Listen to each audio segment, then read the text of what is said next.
Olá, meu nome é Nádia. Eu vou falar para vocês sobre a descrição morfológica da zoia 1 e 2 do camarão estalo Fospacardi.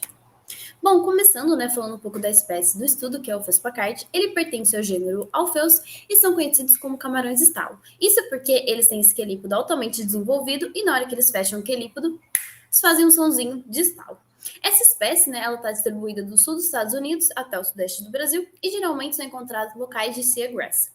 Essa espécie ela pertence ao complexo de espécie Alpheus normani, e complexo de espécie, gente, é quando uma espécie era descrita como várias ou várias espécies eram descritas como apenas uma, que é o caso de Alpheus packard. Mas agora falando de morfologia larval, que é o título desse trabalho, então qual é a importância de a gente estudar as larvas em camarões, E qual a importância de saber a morfologia larval delas? Bom, aliado à genética molecular, a gente consegue, com a morfologia larval, dar apoio à filogenia e taxonomia do grupo, inclusive desvendar algum desses complexos de espécie. Também a gente sabe que as larvas elas fazem parte do ciclo de vida desses animais. Então, para a gente conhecer o ciclo completo da biologia desses animais, a gente precisa também entender as fases larvais. E para isso, a gente precisa saber de quais espécies a gente está falando, então a gente precisa descrever a morfologia dessas espécies. E tendo isso, a gente também vai conseguir fazer que abram portas para muitos estudos em ecologia, inclusive identificar essas espécies no plâncton, que vai permitir que a gente também encontre espécies invasoras com mais antecedência.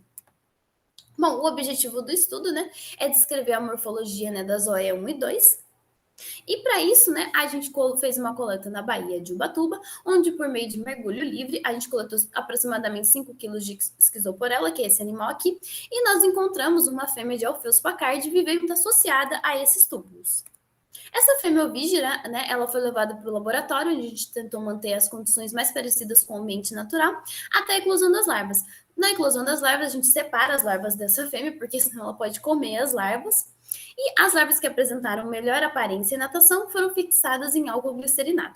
A fêmea, com alguns exemplares das larvas, também foram fixados para que a gente possa tombar em uma coleção científica.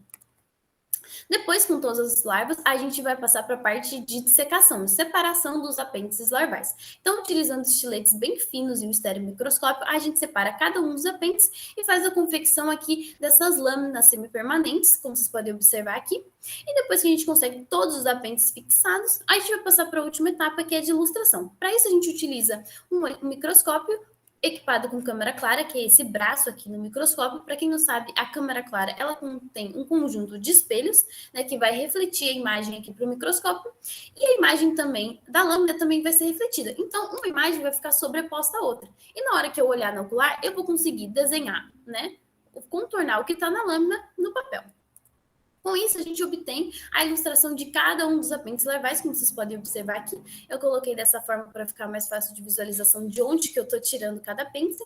E a gente separa cada um dos apêndices porque a gente está procurando os caracteres morfológicos específicos para descrever a espécie. Que no caso das larvas, como elas são bem pequenas e simples, a gente utiliza a localização, quantidade e tipo das cerdas, que são essas estruturas que eu estou aqui apontando para vocês, que são esses cabelinhos, por assim dizer, saindo dos apêndices. No caso de zoea 1, a gente tem um acervo até que é considerável, de descrições larvais. Então, a gente conseguiu encontrar os caracteres morfológicos específicos para a espécie, que no caso de Ophius packard foi na maxila, a gente encontrou caracteres tanto na base como na coxa, no primeiro maxilípede e no maxilípede. Então, esse foi o conjunto de caracteres que a gente utilizou para descrever a espécie Ophius packard das demais espécies, de zoea 1. Já no Zoea 2, a gente não tem um acervo tão grande assim para a gente poder comparar e buscar os caracteres morfológicos específicos. Mas a gente consegue observar claramente o desenvolvimento da Zoea 1 para 2. Aqui eu coloquei alguns exemplos para vocês, então a gente consegue observar que na antênula ela fica segmentada e surgem muitas cerdas.